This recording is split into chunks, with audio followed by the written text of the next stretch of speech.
Hello friends, welcome to Sushma சமையல்.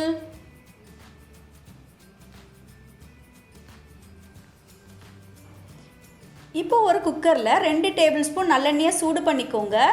இதில் 1/4 teaspoon சீரகம், 5 சின்ன வெங்காயம், கொஞ்சமாக கருவேப்பிலை, 3 பச்சை மிளகாய் எல்லாத்தையும் நல்லா மிக்ஸ் பண்ணி வெங்காயத்தை கண்ணாடி பதத்துக்கு வதக்கிக்கோங்க. இப்போ இது கூட ஒரு தக்காளி பழம் இதை சேர்த்து 1 நிமிஷம் வதக்கிக்கோங்க. கூடவே ஒரு கட்டு அளவுக்கு அரைக்கீரையை சேர்த்துக்கோங்க. இதை நல்லா மிக்ஸ் பண்ணி 1 நிமிஷம் வதக்கிக்கலாம். இது கூட 2 இன்ச் அளவுக்கு புளி சேர்த்துக்கோங்க. நல்லா மிக்ஸ் பண்ணிக்கோங்க. 1/2 கப் அளவுக்கு தண்ணி சேர்த்துக்கோங்க. இதை 4 நிமிஷம் வேக விடுங்க. இப்போ இதை ஆற வச்சு எடுத்துக்கலாம்.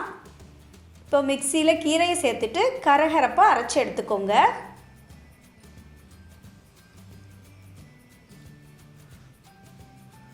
இப்போது இந்த கீரைக்கு தேவையான அளவுக்கு உப்பு சேர்த்துக்கோங்க.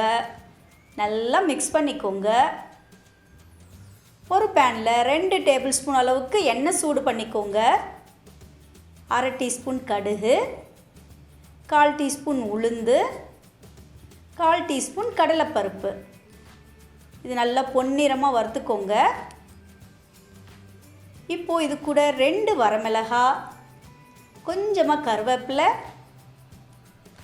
2 பிஞ்ச் அளவுக்கு பெருங்காயம் இதை சேர்த்துட்டு கூடவே 6 சின்ன வெங்காயமும் சேர்த்து நல்லா பொன்னிறமாக வறுத்துக்கோங்க. ஒரே ஒரு சிட்டிகை உப்பு சேர்த்துக்கோங்க இந்த டைமில்.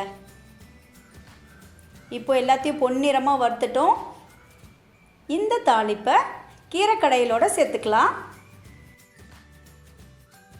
இந்த அரைக்கீரை கடையில் நல்லா மிக்ஸ் பண்ணிக்கோங்க.